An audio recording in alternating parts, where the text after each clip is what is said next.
Olá, é bom estarmos juntos para mais um momento de meditação e estudo da Palavra de Deus.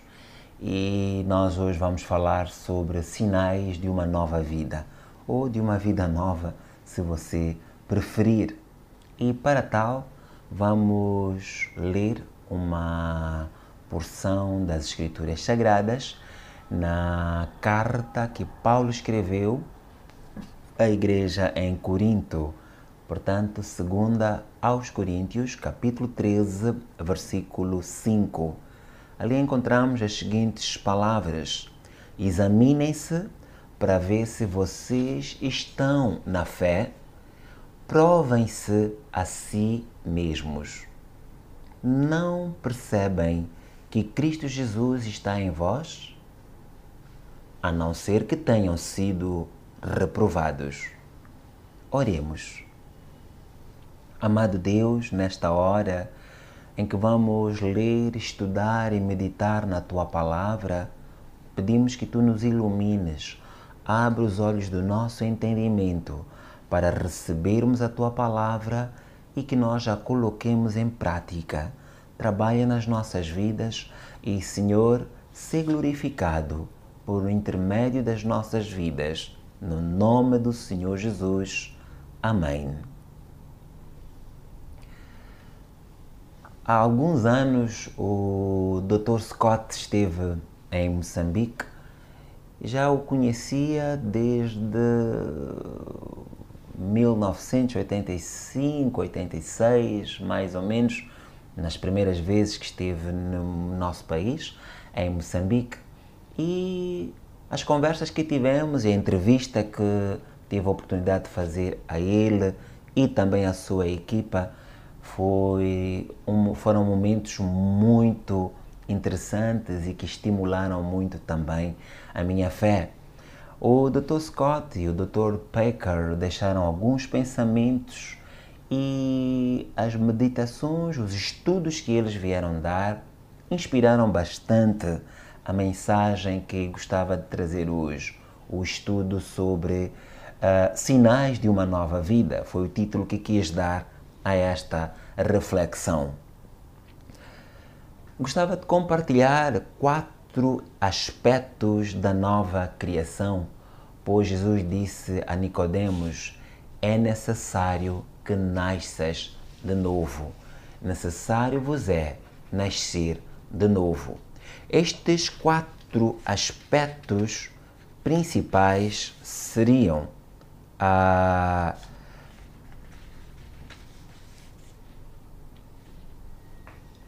o momento em que nós nascemos, aquela fome que nós temos e aqueles movimentos iniciais, os próprios movimentos que depois a criança vai dar e também a sua alimentação.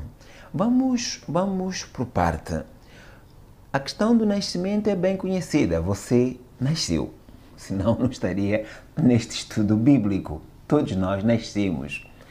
E quando um bebê não chega a nascer, nós estamos diante de um aborto. E estes abortos às vezes acontecem provocados e às vezes acidentalmente, isto é, não é pela vontade nem da mãe, nem do pai, nem de ninguém mais. A esse bebê que não nasceu, chamado natimorto, é um aborto. Muitas vezes nós encontramos situações assim de crianças que não chegaram a nascer, ou algumas delas nascem e imediatamente a seguir morrem. Por isso, preocupa bastante alguns sinais iniciais de vida para vermos que o bebê está bem. Quando uma criança nasce, ela agita-se da Mesma maneira como quando nós nascemos espiritualmente, há um movimento em nós quando nós nascemos de novo. Estes movimentos, esta agitação, são prova de que nós nascemos de novo. Geralmente o bebê nasce, então chora, e o hábito das parteiras é que quando o bebê não chora, dão-lhe uma palmadinha assim no traseiro, então o bebê começa a chorar. Uau, bebê nasceu. E na nossa vida espiritual, qual é um dos primeiros sinais de que nós nascemos de novo? Quando nós nascemos de novo, a prova que surge é exatamente este. Nós precisamos de manifestar, e esta manifestação é feita através da oração. A oração é aquele momento em que a criança precisa respirar. É algo natural. Esta oração, referimos-nos por aquele momento em que nós oramos instintivamente. Não nos referimos apenas ao ensino que nos é dado de orar. Você deve orar, você ora assim. Como os discípulos chegaram certa vez a Jesus e disseram: Mestre, ensina-nos a orar. E Jesus lhes ensinou, conforme está lá em Mateus capítulo 6, diz: Vós orareis assim: Pai nosso que estás nos céus, santificado seja o vosso nome, ou o teu nome. E continua a oração falando de ações de graças, petição, confissão, intercessão, etc. Nós podemos ensinar a orar e precisamos de aprender a orar. Mas não me refiro a isto só. Refiro-me a um desejo que você recebe quando aceita a Cristo. É um desejo de relacionar-se com Deus. É um desejo de ter comunhão com Ele. E isso é feito através da oração. Se você não tem este desejo de orar e falar com o seu Pai, então alguma coisa está errada consigo. Provavelmente você não chegou a nascer de novo. Este nascer de novo exige ou impõe, melhor assim, impõe em nós um desejo de falar com Deus. Falar com Deus é esta maneira instintiva nossa de querer conversar com o nosso Pai. Orar é conversar com o Pai. Eu fico com muito receio quando temos muitas fórmulas de oração. A oração que funciona. Os 7 passos para uma oração eficaz. A oração em 3 steps. Não é mal termos alguns princípios que vão nortear a nossa oração. Mas oração não é seguir regras. Oração não é seguir normas e estatutos que foram estabelecidos pela cúpula diretiva da igreja. Oração é dentro da sua alma você sentir necessidade de conversar com seu Pai.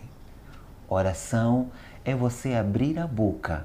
A Bíblia diz: abre a tua boca e eu te encherei. É simplesmente isso como base.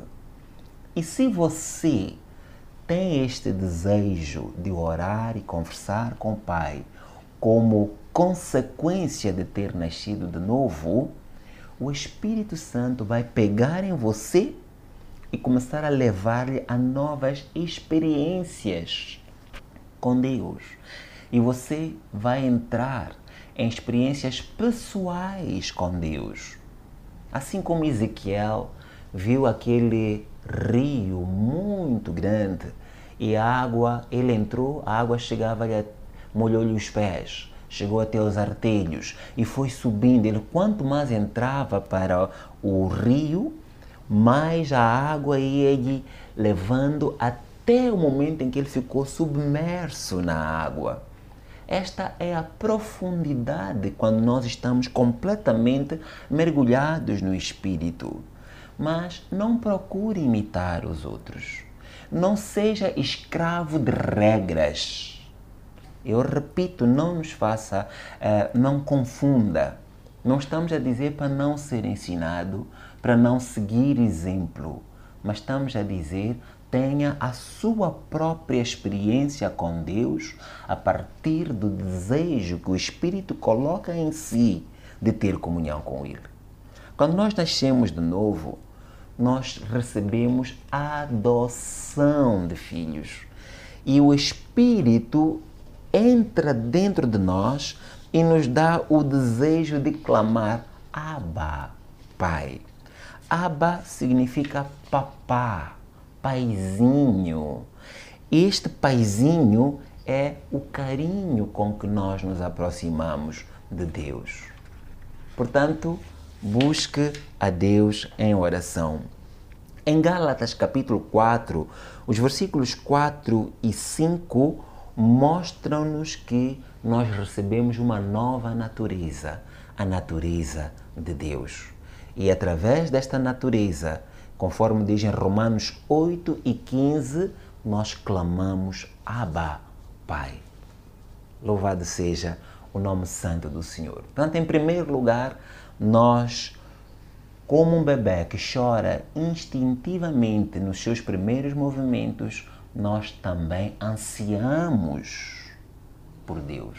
O salmista diz, assim como a gazela anseia pelas correntezas das águas, assim a minha alma tem sede de ti, ó Deus. Oração é a respiração da alma e nós precisamos de ter este desejo de conversar com Deus. Alguns dizem quanto tempo é que nós devemos orar. E eu já ouvi algumas respostas, algumas das quais já me causaram arrepio, quando falam do tempo de oração e a hora da oração. Se você tem experiência de ter oração à meia-noite, graças a Deus, siga nesta experiência.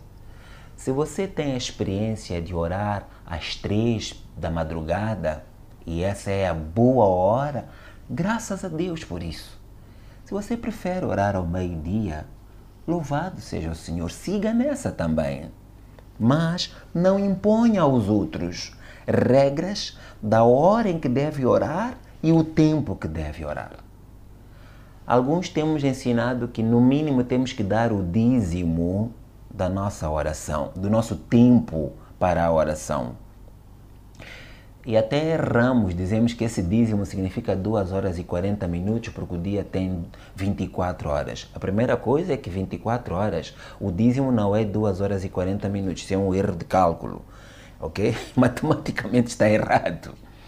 Mas se eu orar por lei, porque eu tenho que dar dízimo de oração, então eu não estou a desfrutar da graça. Você deve orar 1 minuto, 10 minutos, 100 minutos, 7 horas, 15 horas por dia, o tempo que você quiser. A única coisa que a Bíblia fala sobre o tempo de oração é orai sem cessar. Essa é a instrução bíblica. Não vem horas lá. Alguns argumentam que Jesus disse, então vocês não puderam vigiar comigo nem pelo menos 1 hora. Quem disse que Jesus estava a dizer que eu não posso orar menos do que 1 hora?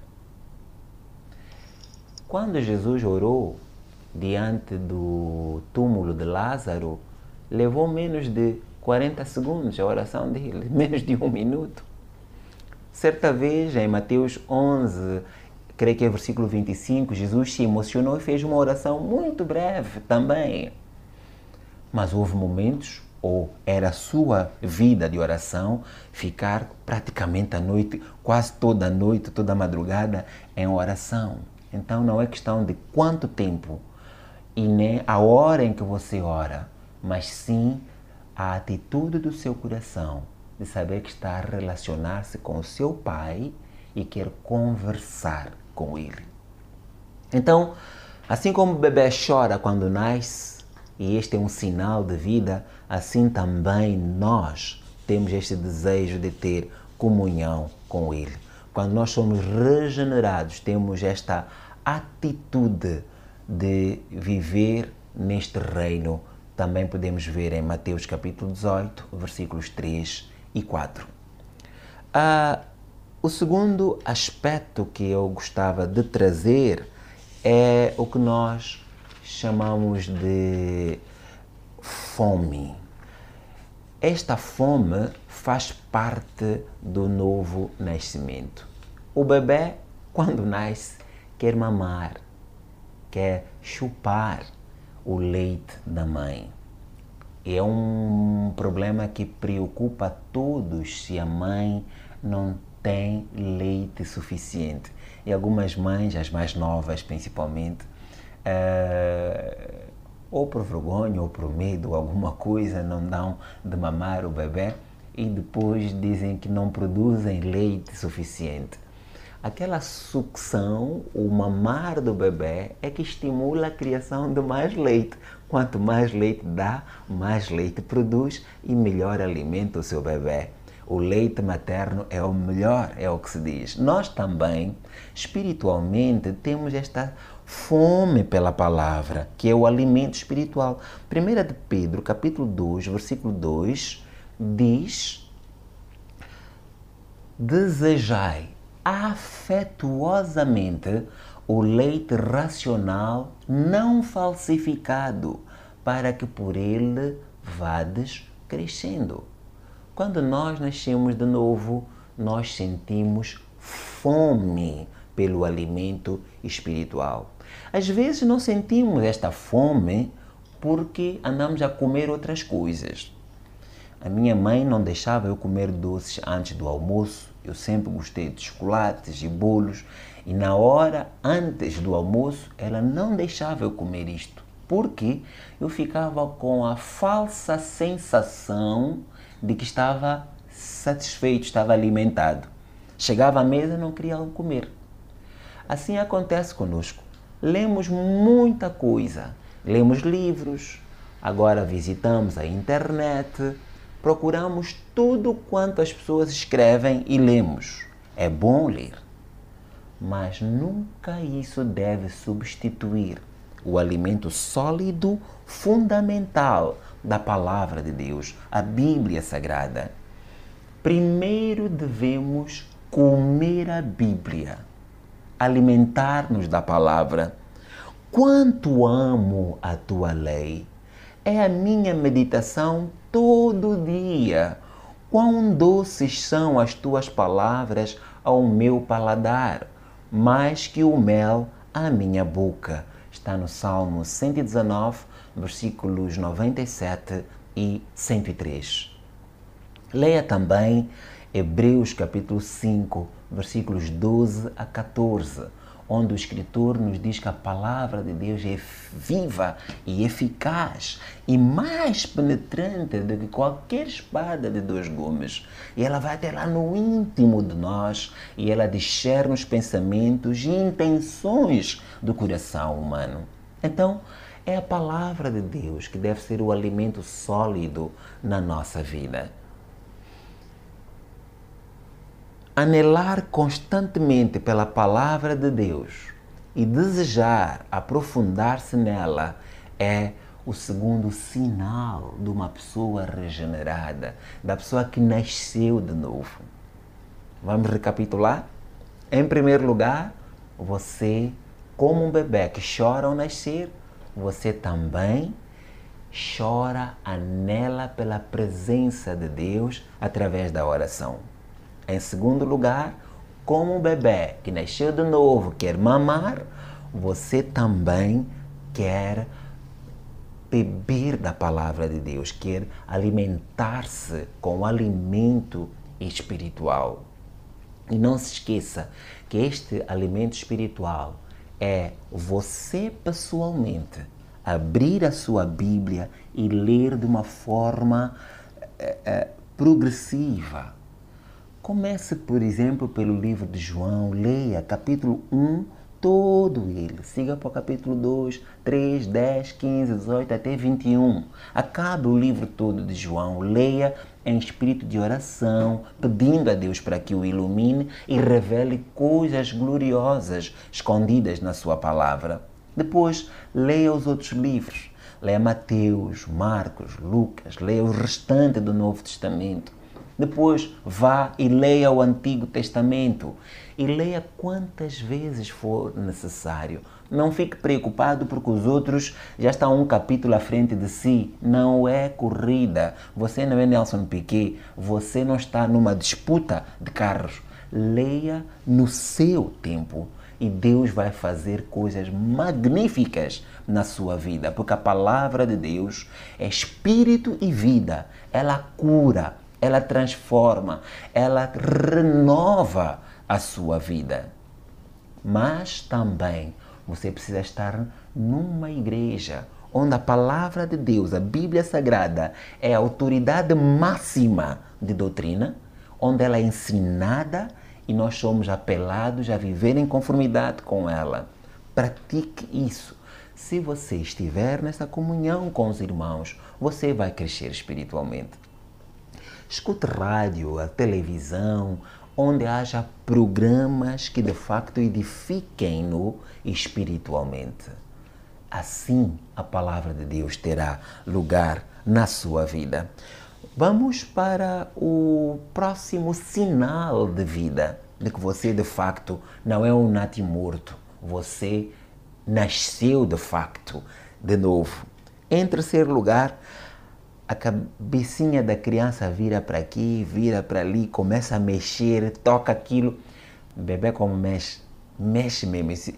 Daí a pouco, se você deixava no berço ou na cama e ia para a cozinha preparar alguma coisa e quando voltava, continuava o bebê ali, às tantas você há de ver que ele já não fica quieto. É tão comum ouvirmos que o bebê caiu da cama, porque ele quer se mexer. Quando uma alma que nasceu de novo, ou que diz ter nascido de novo, fica inerte assim, na mesma posição, dias, semanas, meses, anos, alguma coisa está errada. Provavelmente não nasceu de novo. Que movimentos são esses? Assim como o bebê vai gatinhando e cambaleia e dá os primeiros passos, quer explorar o mundo ao seu redor, nós também começamos a querer compreender melhor este mundo espiritual em que nos encontramos. Aquela apatia, frieza pelas coisas de Deus não existem na vida daquele que nasceu de novo.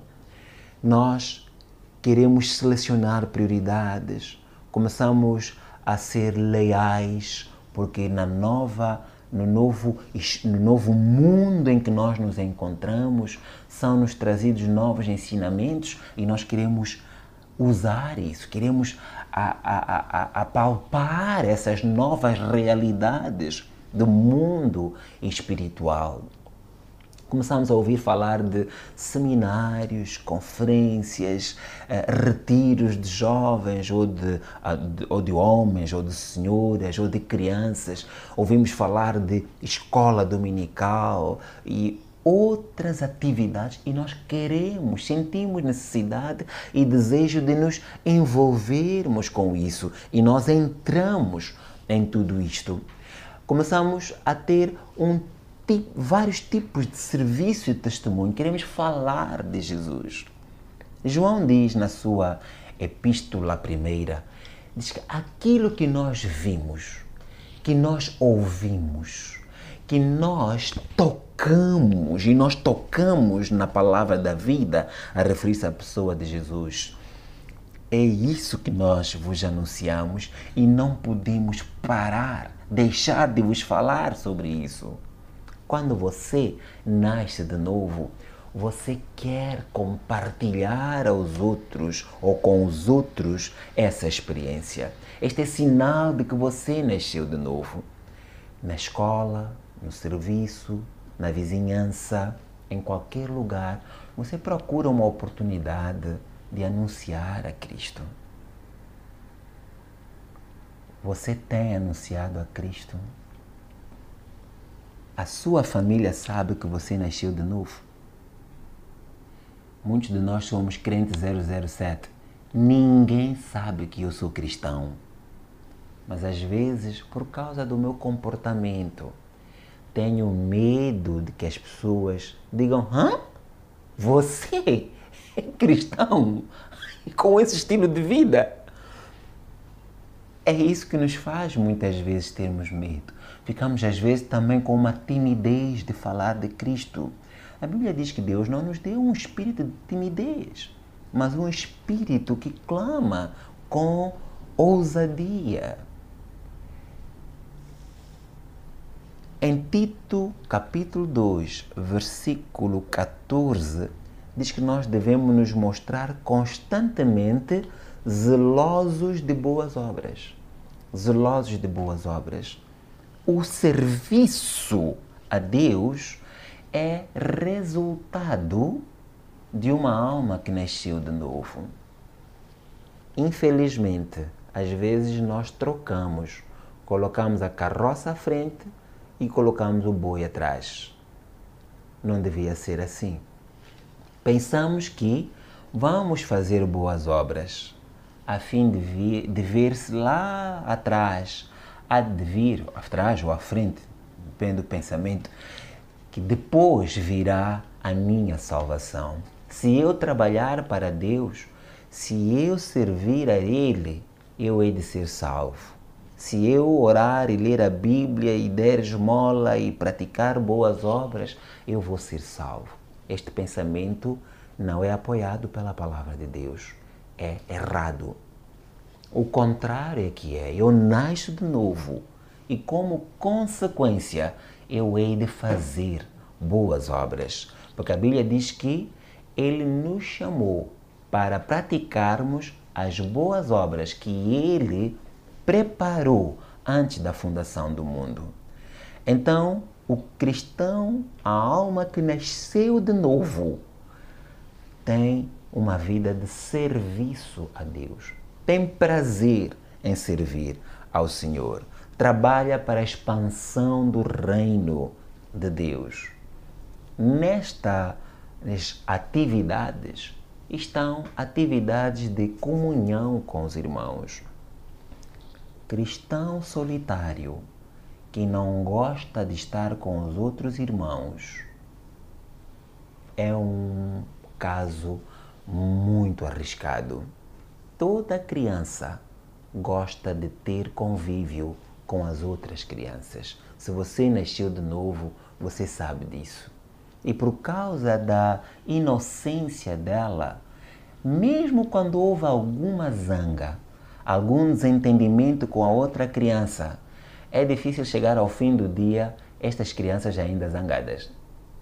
O mais rapidamente possível, elas reatam as suas relações, porque as crianças gostam de estar em comunhão. Quando você nasceu de novo, tem este espírito. Por isso Jesus disse: se vocês não nascerem de novo, ou melhor, se vocês não forem como as crianças, vocês não vão entrar no reino dos céus, se não formos como as crianças. E significa, portanto, estarmos em comunhão com os nossos irmãos e servirmos juntos ao Senhor. Vimos que, em primeiro lugar, nós, como o bebê que chora e procura o refúgio na sua mãe e quer estar junto da sua mãe, assim também nós, espiritualmente, temos esta sede de Deus, ansiamos por Deus e nós queremos estar em oração. Em segundo lugar, como o bebê que deseja mamar e assim se alimenta, nós também nos alimentamos espiritualmente pela palavra de Deus. Em terceiro lugar, vimos que nós partimos para atividades, o trabalho, o serviço a Deus e que envolve a comunhão com os nossos irmãos. Por isso, não deixamos de nos congregar como é costume de alguns. Quando um cristão, quando o crente começa a distanciar-se, ele evita o irmão, não consegue olhar nos olhos do irmão, foge dele, começa a fugir, é porque alguma coisa se colocou entre os dois e ele começa a afastar-se. Ele vai afastar-se até se perder completamente, se não se reconciliar e ter comunhão com o irmão. Finalmente, e em quarto lugar, o bebê descansa. Ele relaxa completamente nos braços da sua mãe.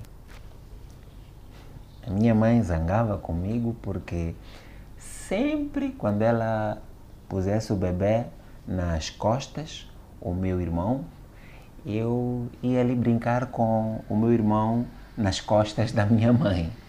Então ela dizia, mas afinal, por que andas a brincar com o bebê quando está no meu colo? Por que não upas tu o bebê? Então, mas nesse momento ele dormia sereno, tranquilo. Não há para o bebê lugar mais seguro do que nos braços da sua mãe. Ele sente que está protegido. Assim também, a alma que nasceu de novo descansa nos braços amorosos de Deus. Assim como o bebê descansa no colo da sua mãe, assim nós descansamos em Deus. Nós sentimos-nos seguros. A Bíblia nos diz: debaixo das suas asas estarás seguro.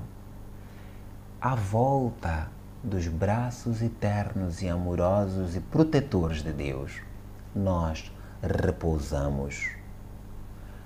O nosso pastor Dino gostava de contar a história do que ele presenciou no cais de Maputo, onde ele trabalhava.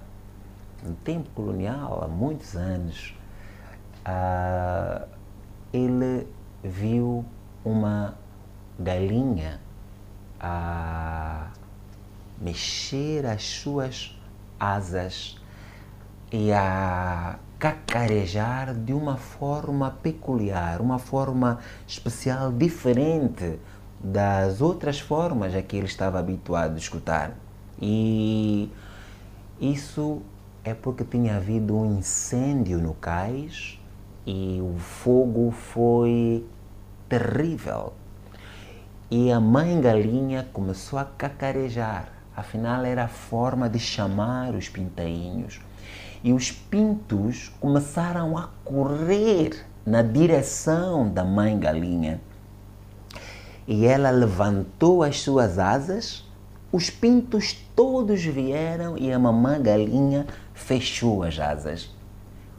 Fechou por muito tempo. O pastor Dino, ao apreciar aquela cena, embora todos estivessem a procurar fugir da chama de fogo, veio a saber mais tarde que afinal a mamãe galinha morreu. O fogo atingiu as suas penas e ela morreu. Mas o espanto que eles não sabem explicar é que ao tentarem abrir as penas, as asas da galinha, os pintos estavam todos vivos e intactos. Jesus teve que dar a sua vida por nós na cruz do Calvário, mas isso porque Ele estendeu as suas mãos a fim de nos abraçar e nós estamos envoltos em seus braços e estamos na palma das suas mãos e Ele pergunta: pode uma mãe esquecer-se do seu filho, a quem ama tanto, o seu bebê de colo? E depois Deus diz: ainda que esta se esqueça, eu jamais me esquecerei de ti, porque te tenho cravado na palma das minhas mãos. É nas mãos de Deus que nós estamos seguros. Jesus disse: as minhas ovelhas, o Pai é que mais deu, e elas estão em mim e nenhuma delas se perde, senão o filho da perdição, aquele que escolhe ir para a perdição. Ele diz que ninguém pode arrancar as almas que o Pai me deu, as ovelhas que o Pai me deu, e eu dou a minha vida por elas. Então é nestes braços amorosos de Jesus que nós temos a nossa justificação, o perdão dos nossos pecados e a regeneração que o Espírito Santo realiza nas nossas vidas, a santificação que o Espírito Santo, a Palavra de Deus, estão a realizar até o dia em que Cristo vem buscar a sua igreja. Nós sabemos que Ele, aquele que começou em nós a boa obra, há de aperfeiçoá-la até ao dia de Jesus Cristo. E é este Jesus Cristo que nos livra da ira futura que será derramada sobre toda a humanidade. E nossa esperança é Ele.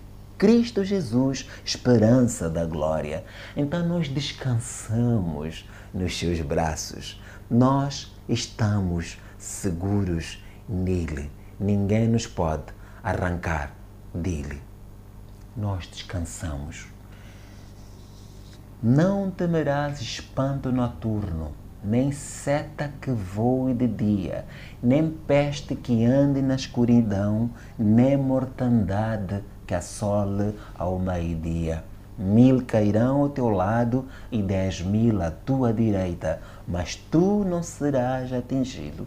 Somente com os teus olhos olharás e verás a recompensa dos ímpios. Nós ficamos seguros no Senhor. O Dr. Thomas Scott, de quem falei no início, trouxe uma definição que eu gostava de ler para si.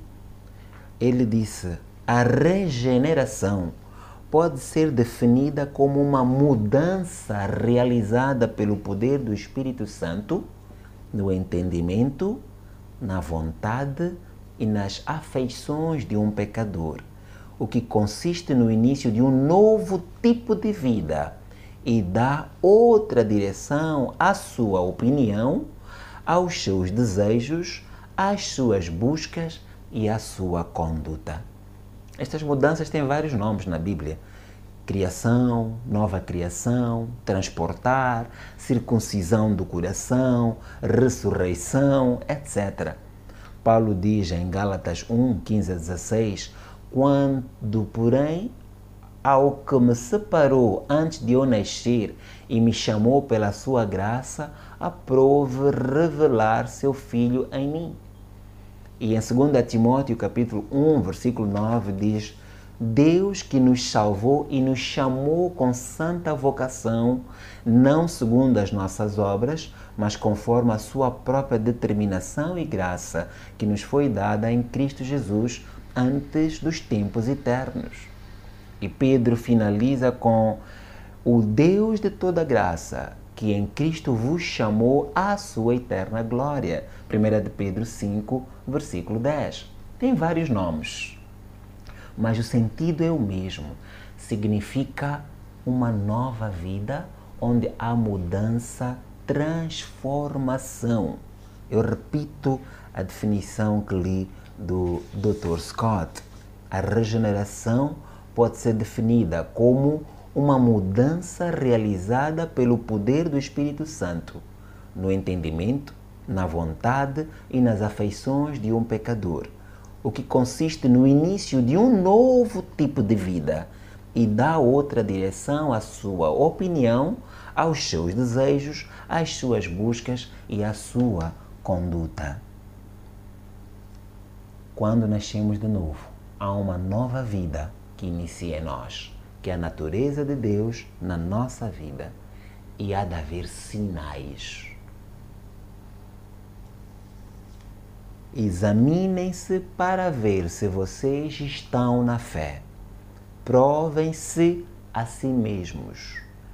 Não percebem que Cristo Jesus está em vós, a não ser que tenham sido reprovados. Que análise você faz da sua vida? Você tem estes sinais de que nasceu de novo? Oração, palavra, serviço e comunhão e esperança e descanso em Deus? Vamos orar. Amado Deus, temos meditado na Tua palavra a respeito do novo nascimento. Queremos te agradecer, Senhor, por este milagre, o maior de todos que Tu queres, podes e fazes em nós. Senhor, que cada um de nós, todos os dias, examine a sua própria vida e possamos fazer uma avaliação se ainda estamos vivos nesta nova vida onde Tu nos tens colocado. E, Senhor, se algum de nós não tem estes sinais, convence-nos, ilumina-nos, mostra-nos para que nos arrependamos e possamos abraçar a fé que existe em Cristo Jesus, esta fé que nos leva à salvação. E aqueles, Senhor, de nós que estão neste caminho, ó Deus, dá-nos a graça para que mantenhamos as nossas vidas em conformidade com aquilo que temos aprendido, para que cresçamos dia após dia, de modo a que caminhemos de glória em glória, de fé em fé, de vitória em vitória, até o momento em que vens buscar a Tua igreja, as nossas vidas, Senhor, para Ti. Queremos viver contigo, por Ti e para Ti. No nome do Senhor Jesus oramos e Te agradecemos. Amém. E assim termina o nosso estudo de hoje. Vamos continuar amando ao Senhor e vivendo na Sua palavra. Que Deus abençoe. Até uma próxima oportunidade, se Deus quiser.